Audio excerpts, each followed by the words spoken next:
let's just talk for a second about how many of us get stuck focusing on what's not working. And that's exactly why we're super excited to have Elliott Connie here today. He cuts through the noise like nobody else. He's a therapist, author, and expert in helping people flip the script from why me to what's next. His latest book, Change Your Questions, Change Your Future, is all about the power of asking better questions. Because let's be honest, the right question at the right time can change everything.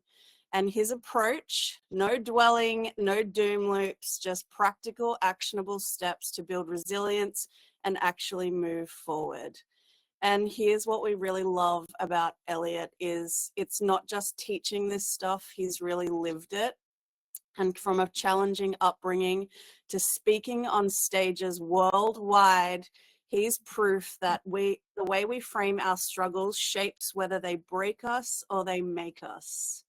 And so we're really excited today to be digging into how to do that in real life, in relationships, work, and everything. And this session is just going to be an opportunity to get real, get practical, and have those full-on aha moments that we love. So thank you so much for joining us, Elliott. We're really honored that you're here with us today.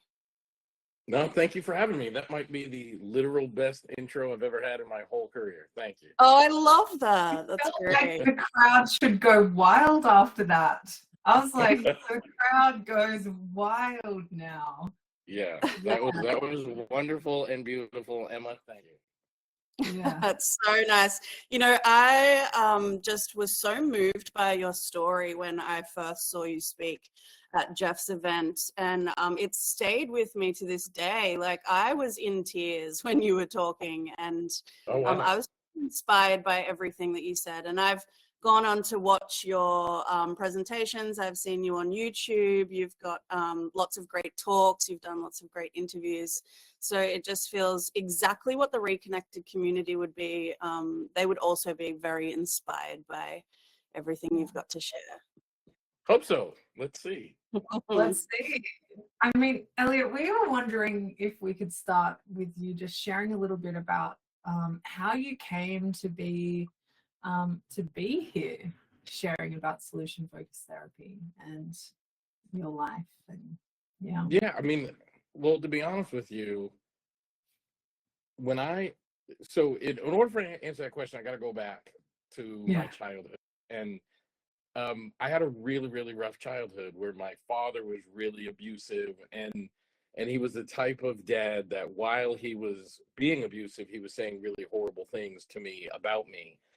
And when you grow up in that environment, you believe the things that you're being told by someone like your father. So if your father tells you you're a loser, you're never going to amount to anything, like, you have no reason to not believe that stuff.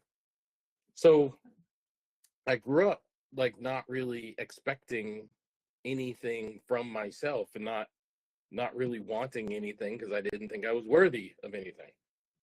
And through interventions of beautiful people and through the grace of God and all kinds of things, like, I worked through all of that and decided I wanted to spend my life helping people. And so I went to graduate school, and sadly I learned that psychotherapy was really just a crock of shit. I learned that psychotherapy, you don't learn how to help people in graduate school when you're studying psychotherapy. You learn how to assess them, diagnose them, give them interventions or homework, but then if they don't do the intervention or homework, we then give them blame. That is what we learned in psychotherapy. And I was brokenhearted because I really wanted to learn how to help people. And when I realized that's all I was being taught, I was frustrated. And I decided to quit. And luckily, that was the semester I got introduced to this form of therapy known as solution-focused brief therapy. I didn't know what it was, but it seemed to be the only approach I was studying that was about change instead of problem. Now, to be fair, and I know I can be harsh by saying I think psychotherapy is a crock of shit, and I do believe that. But I do think people have best of intentions. So it's like, if I can talk to you about your problems, maybe you'll get some awareness and be able to avoid the problems. And I'm sure for some that's true. However, that's a risky endeavor. And it's a lengthy endeavor, and it's an endeavor that's sure to cause pain and problems. So, for example, I spent the majority of the early parts of my life thinking how to end my life, to be honest with you. Like when you grow up seeing yourself as worthless, then you have no desire to continue to live. When people would say to me, "Oh, you must have been so depressed," I'm like, no, I wasn't depressed. I just didn't see value in me. So in essence, the best way I can describe it was I looked around and I saw these people with these great lives, and I was like, if this is the life I got dealt, I don't want it. So I'm just gonna give it back. So when you grow up that way, and then you decide you want to help people, and you go to graduate school and you're just being taught how to diagnose, I was like, but that's terrible, because if I go spend an hour talking to people about my dad's abuse, the negative talk that was going on in my head, the stuff he was saying to me, then I'm just going to leave that hour feeling worse. Not just worse, but I might take my life as a result of talking to a therapist. And we know there are scenarios where a client goes into therapy and leaves worse.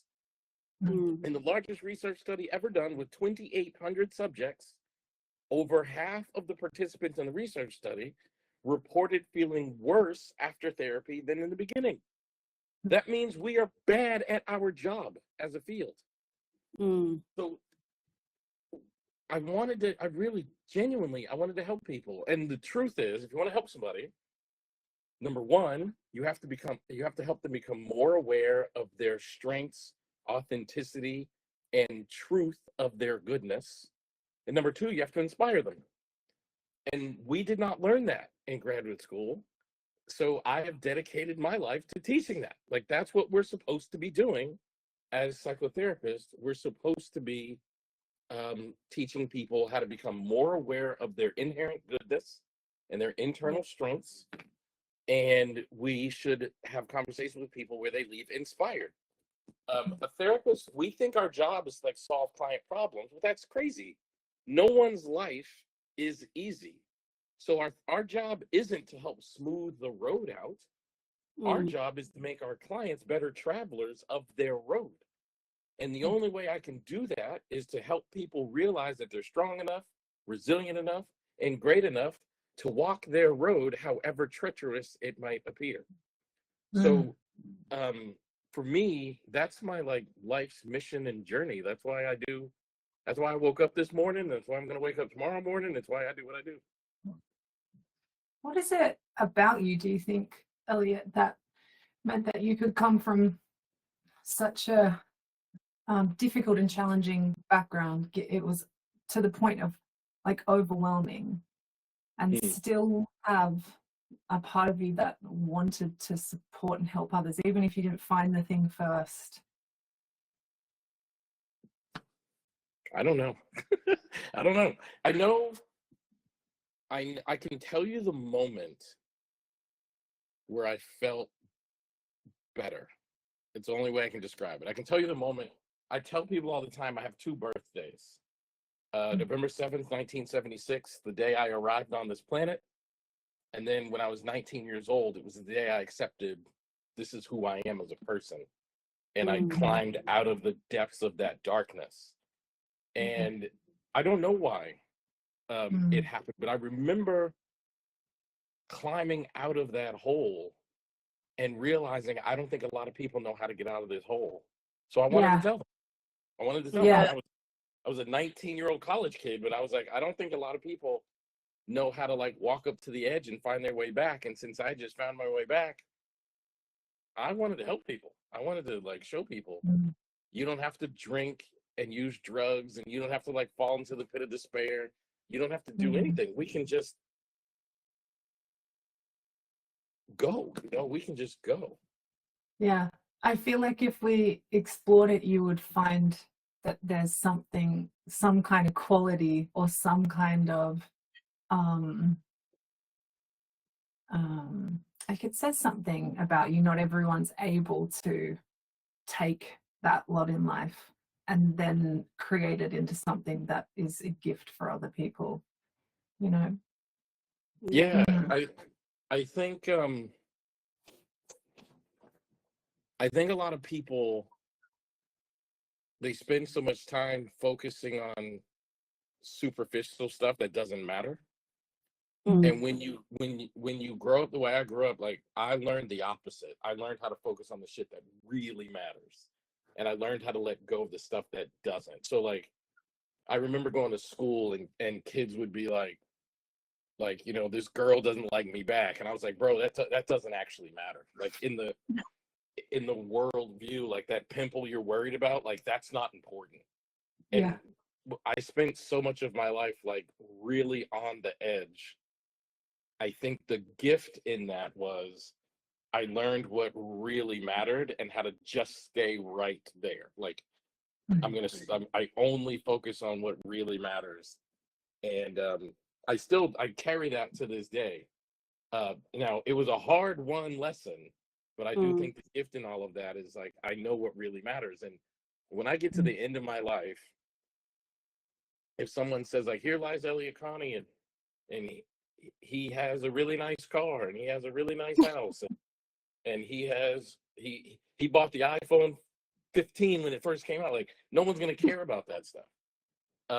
And the stuff that really matters to me is, like, how many people did I make smile, and how many people did I show a pathway from torment to authenticity, and how many people did I inspire to be a better version of themselves? Like, to me, that's the stuff that really matters. And for whatever reason, the life I've led helped me stay right there. The stuff that matters is the stuff that matters, and the stuff that doesn't.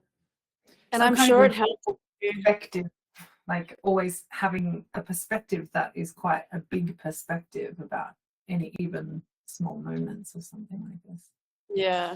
And I'm sure it helps you in with client to yourself relationships, because, like, there's such a deep and profound authenticity about truly having experienced the difficulty and hard times that somebody else may be experiencing, which is truly felt when you are working with someone, you know, when you can feel that they can hold the bigness of what you're going through.